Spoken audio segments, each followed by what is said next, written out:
Welcome to Mlc Tv News Hour, reaching you live from the city of Lokoja, the confluent state of Nigeria. I am Khadijat Mohammed. The headlines: Governor YAHAYA BELLO orders immediate investigation into KABBA barracks incidents. NDLEA arrests lady behind drugged noodles and cookies and 6 others. Burkina Faso president reportedly detained by military. And AFCON, 10-man Nigeria Super Eagles crashed out after 1-0 defeat to Tunisia. Now the news in detail. Kogi State Governor YAHAYA BELLO has directed immediate and full investigation into the killing of a motorcycle rider and the burning of the old police barracks in KABBA town, KABBA local government area. Recall there was pandemonium in the KABBA town, KABBA local government area of Kogi State as angry youth stormed the streets following the alleged killing of a young motorcycle rider by security operatives. The angry youths bombed the old KABBA police barracks following the incident. Meanwhile, the governor has called on the youths in KABBA to remain calm and allow investigation into the matter for necessary action. The governor described the incident as unfortunate and warned the people to desist from any action capable of truncating the sustained peace and stability across the state.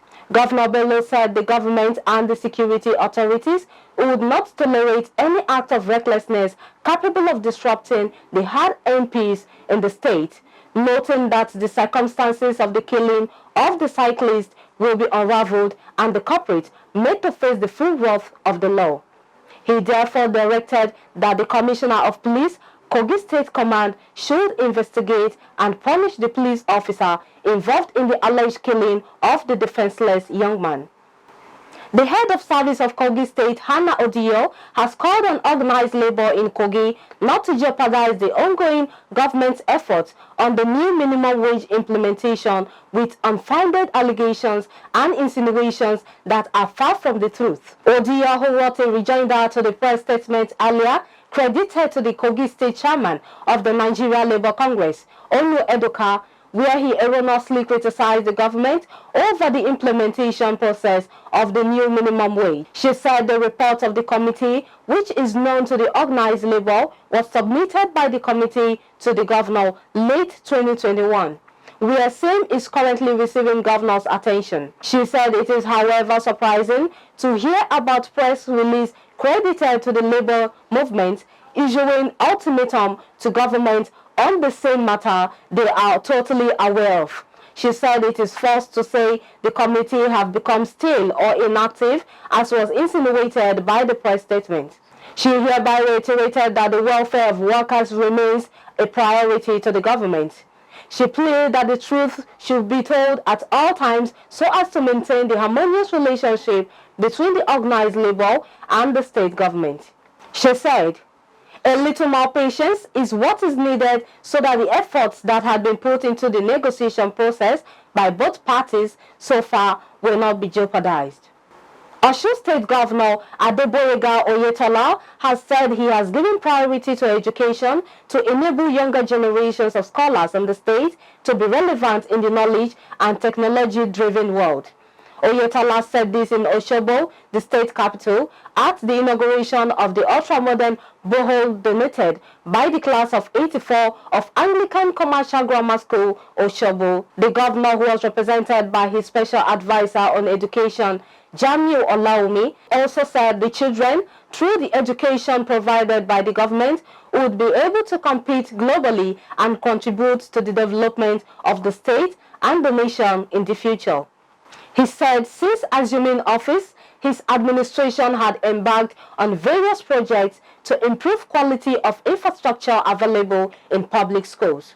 Oyetola said, "Our administration has deliberately given priority to education by providing adequate, quality, equitable and functional education for our children to enable them not only to be relevant in the knowledge and technology-driven world, but also to make them to compete globally and contribute to the development of the state and the nation as leaders of tomorrow." The governor then implored other old students to follow in the footsteps of class of 84 of Anglican Grammar School and give back to their schools in cash and kind, to make them relevant in the state's education space. The Lagos state government says it has paid 81 million naira to families of deceased civil servants in the state. The Commissioner of Finance, Rabiu Olowo, said this in a statement on Sunday. Olowo, who was represented by the ministry's permanent secretary, Temitope Hundogan, who was quoted to have said this while presenting the checks to the beneficiaries. He said, "The objective of the payment of insurance death benefits is to provide succor for the immediate families, dependents, and other beneficiaries of the deceased as part of the welfare package for the state's workforce." One of the beneficiaries, Adekunle Ajibodu, thanked the government for implementing the death insurance benefit. Former Senate President Dr. Bukola Saraki has asked Nigerians to dedicate the International Day of Education to victims of murder, kidnapping, bullying, assaults, among other social vices. In a statement released by his media office in Abuja, Saraki denounced the recent trend of bullying, abduction, assault, and murder of school children by schoolmates, teachers, and kidnappers, and called for concerted efforts at the state and federal levels to curb such violence. According to his statement, "As a father, over the past few months, I have struggled to contain my grief and anger regarding the frequency of reports of assaults, abductions, and even murder of young Nigerian school children." The former Kwara governor added that moving forward, we must make concerted efforts to enact stronger punitive measures that will serve as a deterrent to those that may wish to harm any students on school premises or any child that is left in the care of an adult as they seek an education. He said, "As parents who went through the Nigerian primary and secondary school system, we will be doing a great disservice to the next generation if we do not begin to advocate for stronger measures that will make all our children feel safe when they are going to school." The former Senate President stated that he is hopeful that governments across the nation will heed this call and take immediate action to rectify this menace holistically. He prayed the Almighty God to grant all the young school children that have lost their life to this incident eternal rest. A People's Democratic Party chieftain in Ekiti State, Pastor Yemi Olayinka, on Sunday urged the Iyo-Icha Ayu-led PDP National Working Committee to rescue the party in the state from jeopardy by conducting the January 26 governorship primary with only the superdelegates. Olayinka said using the controversial executives and the ad hoc delegates in the state for the primary, given the ongoing court case, could spell doom for the party and even throw up fresh litigations. He argued that the use of only superdelegates would save the party from a post-primary crisis. The PDP chief, who spoke with journalists on the way out for PDP in Ekiti State, said, "This is a litmus test for the Ayu-led National Working Committee. The national chairman must stand up and be firm on this. He must not put the party in Ekiti in jeopardy. Don't forget what happens in Ekiti can spill over to Osun State. The use of superdelegates is the way to go." Stakeholders of the All Progressive Congress APC in the North Central Geopolitical Zone have adopted Salim Mustafa as the zone's unity candidate for national chairman ahead of the party's convention in February. Mustafa is the former deputy national chairman of the defunct Congress for Progressive Change, CPC. The 49-year-old Mustafa is said to be the youngest of the aspirants vying for the position of APC's national chairmanship. He is a long-standing ally of President Muhammadu Buhari right from the latest days in the defunct All Nigeria People's Party, ANPP, through to the CPC. The stakeholders of the party in the North Central met on Sunday in Ilori under the auspices of the North Central APC Central Advisory Council and endorsed the candidature of Mustafa as the next national chairman of the ruling party. They premised their decision as an outcome of painstaking search for a unifying figure with zero political and corruption baggage that may affect the chances of the zone in its race for the APC plum job. The North Central APC Central Advisory Council comprised former members of the National Assembly, former speakers, and members of the state houses of assembly, and serving and former commissioners and other top stakeholders of the party from the zone. The stakeholders are convinced that the geopolitical zone deserved to produce the next national chairman, even though the caretaker extraordinary convention planning committee has not taken a definite stance on zoning of party positions. We go on a short break. We'll be right back.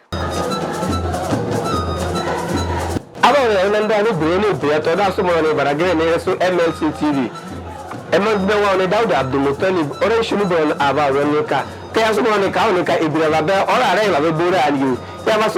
MLC TV ka abisana ba na ngizo tubura ile ka na ya ko hinta eba jini bura ba zo ne ibura ba amaruka abisa turu sana ba me para wumre so o musujete ile ya heke ile kokuru ile pozui atire ile abisa turu sana ana mane ba me ne ko hinta ne ibura ba amaruka ne ba ko abane ba be da re so ba zo ne anan ko na ida eba ba dire ne ni wa ya na fa na nan ba so ba zo ne ile ko ho me ini wa hi Saturday ini ma gugena baragena ne so take na na Facebook, Instagram, ka umuri usu mona eba kwa banele ba zo ne nda ni bia duwere ni umuri usi agwa ya so no ko nuka aso be koto ni ko umuri wa be koto ni awon ni da nyare mi ni da nyare ibe ato ni.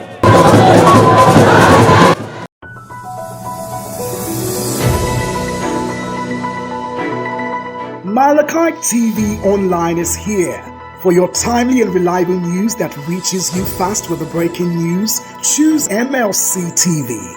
Get human interest stories right here on MLC TV with entertainment, sports, business, culture, tourism, and fashion news stories all featured on MLC TV. Not forgetting political and current affairs news, state and federal government and people's matters will be discussed regularly on MLC TV. MLC TV, your one-stop online destination for unbiased, accurate news, entrepreneur ideas, and youth matters to the rest of the world. MLC TV, reaching everywhere, informing everyone.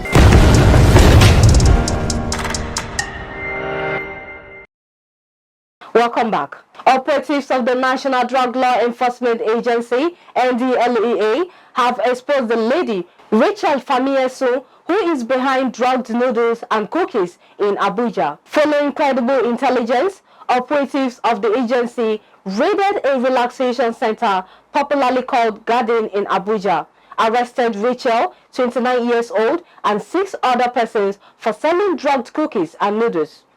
Beside the cookies, they were also caught selling bottles of black currant drink popularly called Zobo, prepared with cannabis at the Garden, located at Use Zone 5 behind ShopRite, Abuja.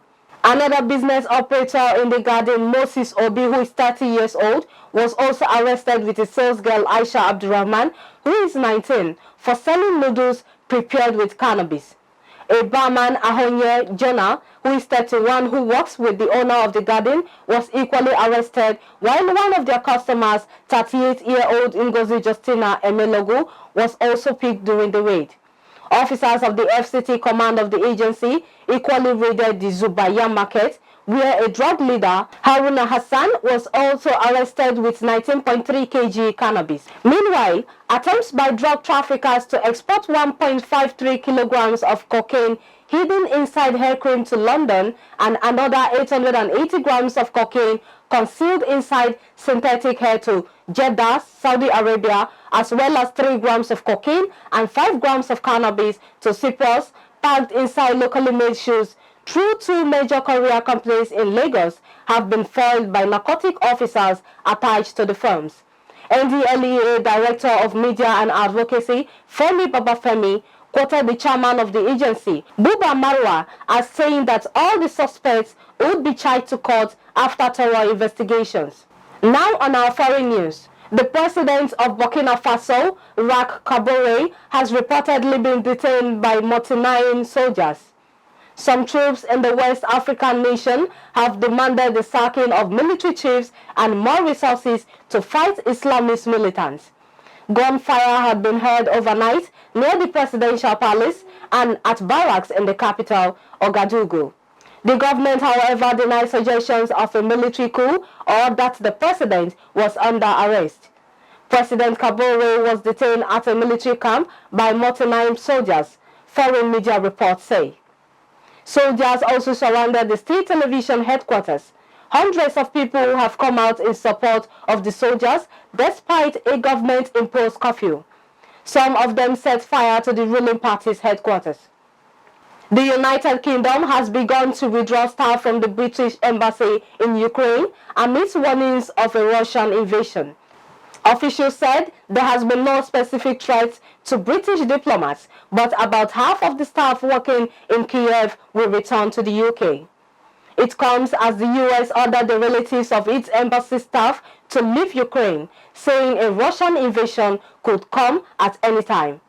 The US State Department also warned people not to travel to Ukraine and Russia due to the ongoing tension and potential for harassment against US citizens.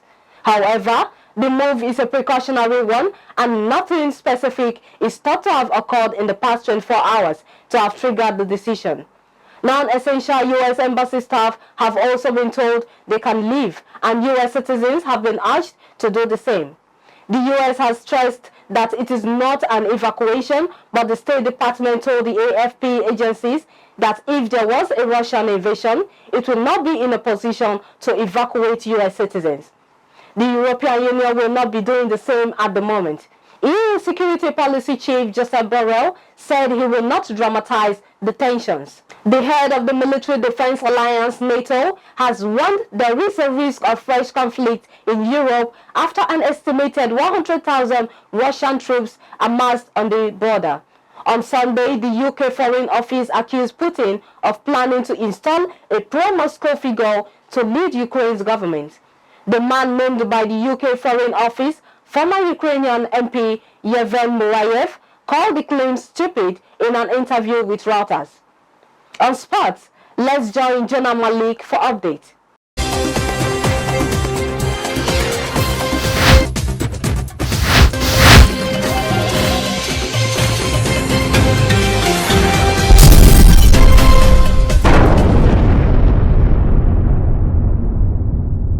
And on sport update, Tunisia's Youssefou Sakni 47th-minute strike was enough to send the Super Eagles of Nigeria out of the 33rd edition of the African Cup of Nations in Cameroon on Sunday in Garoua. Maduka Okoye was really tested in the game, failed to save a shot by the standing captain from outside the box, and the Carthage Eagles ended the three-time African champion bid to win their 4th AFCON title.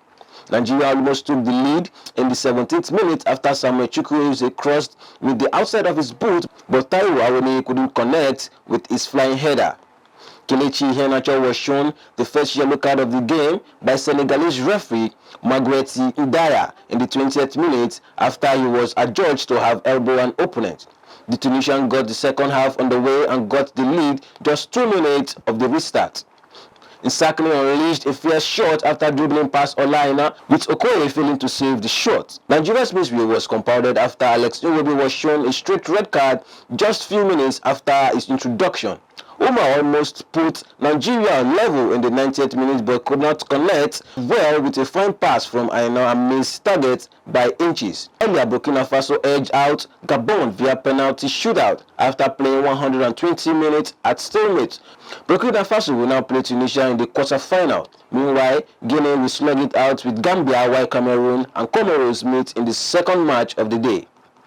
And in tennis, Rafael Nadal survived an epic 28-minute tie-break to seal his spot in the quarterfinals of the Australian Open, and top seed Aslia Barty joined him with victory over giant killer Amanda Anisimova on Sunday.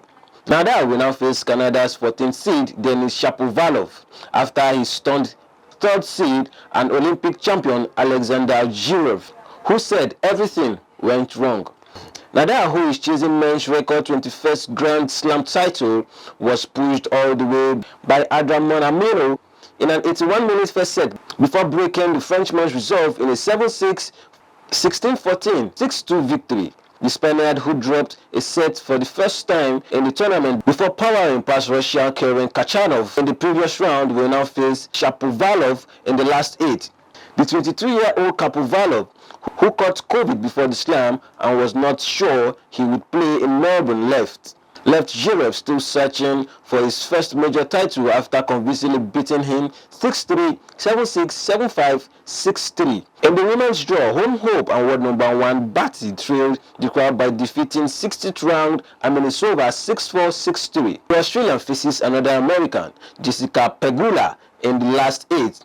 The 20-year-old Amenisova beat Olympic champion Belinda Bencic and was fresh from knocking out defending champion Naomi Osaka. But she came up against a Batty who looks in irresistible form as she chases her first Australian Open crown. And that's Sports Update on Mlc TV. I am Mlc Tv.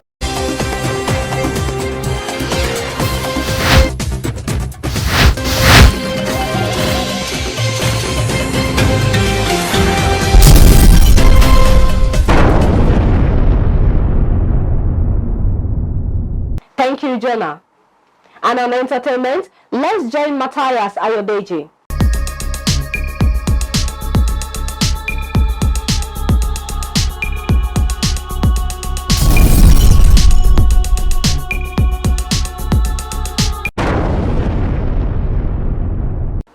On our foreign entertainment news, the 64th annual Grammy Awards ceremony has a new date and a new location. The news came that the show has been scheduled and will now broadcast live from the MGM Grand Garden Arena in Las Vegas on Sunday, April 3rd from 8 to 11:30 p.m. on CBS. It also will be available to stream on live and on demand on Paramount+.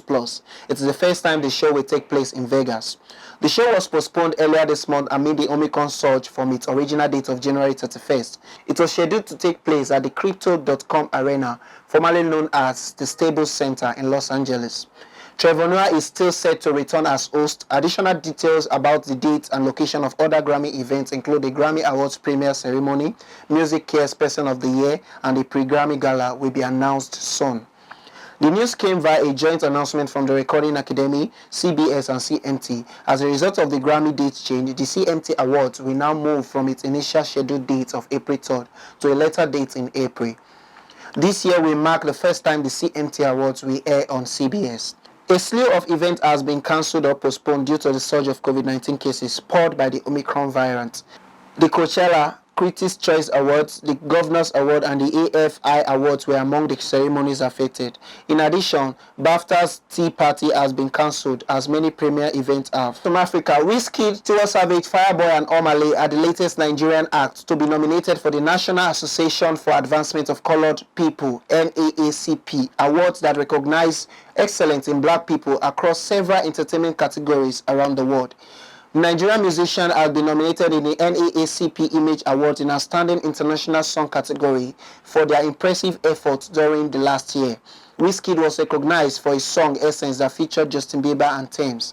Fireboy's nomination was in recognition of his impressive efforts on his Peru track that continues to win the hearts of audiences across the world.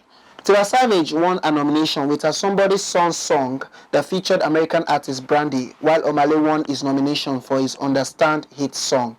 The nominees were announced via a virtual event that was hosted by Tinashe, Carla Pratt and Marcus Kribner, who announced that the event to announce the award winner is going to hold on February 26th and will be aired on BET. And that is all on entertainment news today. My name is Matthias Ayodeji Peter, reporting for Mlc TV. Back to our caster for more stories.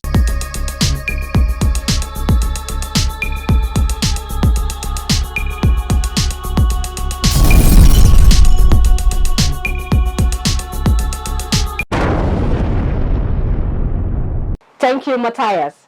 And that is our news package today on Mlc TV. Join us tomorrow, same time, via this channel. For your daily news, subscribe to our YouTube channel, Mlc TV. Facebook, Mlc TV, Instagram, Mlc TV 2021, and Twitter at Mlc TV. For your advert placement and sponsorship, please call any of the number displayed on your screen. I am Khadijat Mohammed. Thanks for staying with us.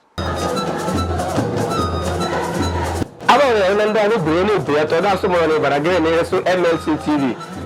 Emmanuel Dauda Abdul Muttalib, Orange Shunibon Ava Ronica, Kayasumone Kaunika, Ibrahim, or Arela, Bura, and you. Yavaso MLC TV, Adesana Vana is to Bura. ile ka no e ko hinta e ba jinu bro ne ba zo ne e do ya bo amaru ka ade so tro sana ba me para wu ne so o mu sujete ile ya heke ile ko koru ile ko zui atene ile ade so tro sana ana mane ba me ne ko hinta ne e bi ba be amaru ka ne ba ko abane ba be da re so ba zo ne ana nke ona na da e ba gire ni duwe do wa ya na fa na nan ne ba so ba zo ne ile ko ho me onu wa hi Saturday ini magugena baragaya ne so take na wa na Facebook Instagram ka umuri usu mo na ba ko abane ba zo ne na nda ni bia duwe ni umuri usi agwa ya so no ko ka aso be ko to ni ko umuri wa be ko to ni abon ni da nyare mi ni da nyare ibe aton ni